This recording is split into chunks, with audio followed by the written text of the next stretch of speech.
Hi everyone. I've been releasing episodes every other Monday. As you can tell, this isn't a normal episode. It's a quick update with some news. My Home is Special started out with home being a home country.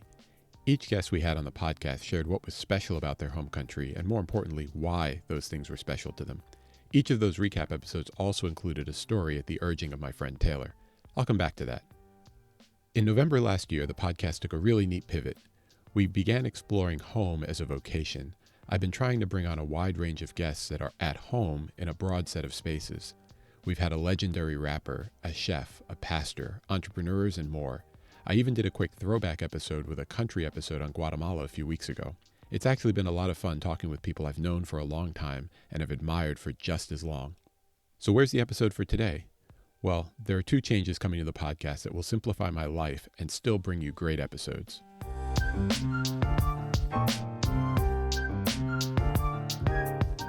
Okay, so first, I'm going to start releasing the main episode of the podcast on the first Monday of every month instead of every 2 weeks. They'll be just like the episodes you've been enjoying for the last few months. I'm excited that I have a graffiti and fine artist, a narrative care provider, a professor, a community entrepreneur, and an investor already in the lineup for the months ahead. I'm also working to lock in some other amazing people that I have in mind because I know they have dope insights to share. Second, I'm part of a lot of different communities. Honestly, that's what keeps life interesting for me. One of those communities is the storytelling community here in Chicago. That's how I met Binky, a recent guest. It's also where I met Taylor, my co-host for 18 episodes last year, and hopefully we'll have Taylor back soon. But that explains why Taylor insisted on a story at the end of every single recap episode. I go to an open mic storytelling event, which is where a lot of us get together. If I'm in Chicago, there are very few things that will pull me away from grown folk stories on every third Thursday. It's one of the places that I feel at home. In fact, I've shared some of the stories from the podcast on the open mic throughout last year. Something that will surprise almost nobody that knows me is that I record the audio and often video from each time I'm on the open mic, and I have dozens of stories to share that I've collected over the 10 years that I've been going to Grown Folk Stories. Where am I going with all this? Well, in between the monthly episodes on the first Monday of every month, I'm going to toss in a mini story time episode with one of the recordings from Grown Folk Stories. Think of it as me inviting you into my home. I'm going to try it for the first few months and see how it goes. In fact, we'll start this month with a story in a second.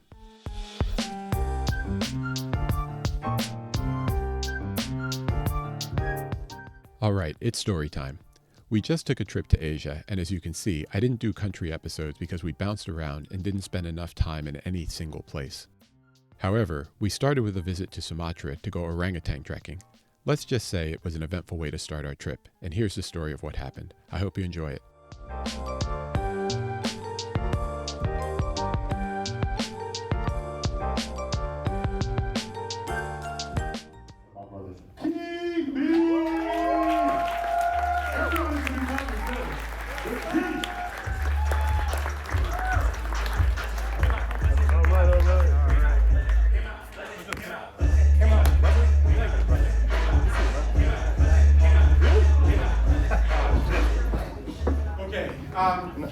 So sometimes when you travel, you forget your home training, and that causes some problems. And I thought I'd share it because I actually got jacked a couple weeks ago on a trip. And so, first of all, let me say, a friend of mine at work, her daughter actually got shot on the far south side a couple weeks ago. She stopped at a gas station to get some change because she was going to the salon. Some dude saw the money in her hand and was like, "You wanted it?" And she basically told him no. And he shot her and took money. She'll be okay. She'll full recovery. And he did the same thing a few blocks away right afterwards and got caught. So he's facing time.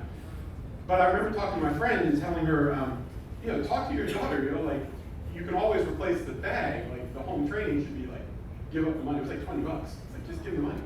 And I was like, yeah, that's the home training that you need. So put a pin in that. So a few weeks ago, we just got back this week. We were in Asia, and we went over for a hip hop battle in Vietnam. It was dope. A Chicago brother actually won Friday and Saturday night. It was awesome. Kid did this if you look him up on Instagram. But we were going over there because I've been a bunch of times for that one battle. And I wanted to go, so we were looking for something to do in addition to just going to Vietnam for this thing. And a friend of mine said, "Well, you should go orangutan trekking in Sumatra." I was like, "I'm sorry, what?" Exactly. So. First thing that went through my mind, two things went through my mind. First thing that went through my mind was, we had gone gorilla trekking in Rwanda and seen the silverbacks and the mountain gorillas, and it was really cool, so I was like, I should do that. And the second thing that went through my mind is, where the hell is Sumatra? And it turns out it's close, so we were like, okay, let's do it. So we booked the trip. It took us 48 hours of travel from the time we left on March 1st to get to where we were going to start the trek into the jungle to see these orangutans. So we get there, we have dinner, we have breakfast, and it's time to go. And so we're like, let's do this. And we're about to, like, I'm not a camper, but we're about to camp for a night in the jungle, go and look at these things. And so we get to the start of the trail, and before we even get into the park, we actually see an orangutan. And it's like a baby and a mom, and they're just like chilling. But I felt like they were kind of like the parking lot ones. Like we didn't know parking lot, like we walked, but I kind of felt like these are the ones they just feed so that to make sure everybody sees one, right? Like I felt good, I took my pictures, but I was like, that don't really count. Let's do this. So we go into the park, and there's one sign at the entrance that says like what the rules are. And there's 2 rules basically on the sign. Don't feed the orangutans, and stay 10 meters away, 30 feet away at all times. I'm like, no problem. I'm not trying to be killed out here. And so we go into the park, and we're hiking, and it's like, I haven't really changed. It's like day 3, and I'm in the same clothes I flew out in. It's not my thing, but we're walking, we see some monkeys, and we see some, like, a whole bunch of different animals and stuff like that. And in the distance, we see an orangutan and a baby coming, like, towards us. They're pretty far away, but the guys are, like, moving away. And we're like, what's up? Like, they're way away. And he goes, what's the name of it? He goes, well, that's Catherine and baby Marcia. And Catherine's aggressive like her mom, Nina, was. And I'm like, oh, well, then let's go on Jack. And I'm trying to get Jack out of here. So I take some more pictures to see it. And we walk, and we're walking for a few hours in the jungle. It's hot, sweaty. And we stop for lunch. And we're sitting on the log, and it's this woman, Deirdre from Ireland, who was the 3rd person in our group. We have the 2 guys sitting over there, and my wife is on the other side of Deirdre. And we're sitting on this log, and we're eating. We've got like rice and food, like wrapped in a banana leaf. We're sitting there eating. And I'm about done. My camera, my bag is sitting over there. And Tasha's face immediately like changes, and she gets up and just runs. No, doesn't say nothing to me. It just takes off. And then Deirdre, who's sitting here, Tasha's over there, she's that way. Deirdre looks at me, kind of looks past me, gone. Doesn't say anything to me. And so I'm sitting there with my lunch in my hand, and I turn around, as close as Demetrius is to me right now, there's an orangutan right behind me.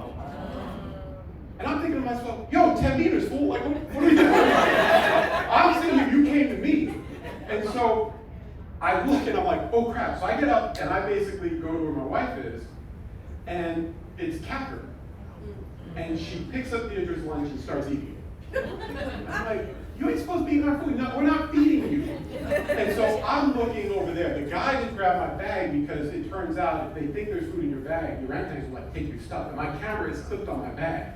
And so the guy has my bag, and I'm looking, and she's eating. And when we saw the gorillas in Rwanda, they don't really bother you. They're kind of used to people. But this dude is eating the food. The guide is over there. I'm over here with my wife. And I'm like, what the hell are we supposed to do? We're now separated from the group. And so it starts going around this tree. And I'm like, cool, let me go the other way around the tree to get back to the group. And then it looks like it's coming for me. And so I'm like, oh, maybe I won't go to the group. So I back up a little bit more, and it's coming at me. And so I'm thinking, I've done this before. I stand to the side thinking, people keep going by. I have in Rwanda, but they don't bother you there. And so as I'm moving aside, this thing starts picking up the pace, and it's coming directly for me. And so my wife, I look, she's gone again. And so I run to where she is, and this thing starts running at me. And I hear the guy go, throw the food over there. And I realized I got up and took my food with me. And so I'm running, and it's seeing the food, and it wants my food. So I take the thing, and I throw it that way. It goes for the food, I go the other way. We're back with the guys. I'm thinking to myself, my home training would have suggested that when it wanted the bag, I should have just given it my lunch, but I forgot that I had it in my hand. Now, to be fair, my friend's daughter, the guy actually told her, give me the money. The monkey didn't say a damn thing. It just kept coming at me like I knew what it wanted. Anyway, as my wife said, we were kind of shook for a couple hours after that, but as she said, I got lunch jack by an orangutan a few weeks ago in Sumatra. That's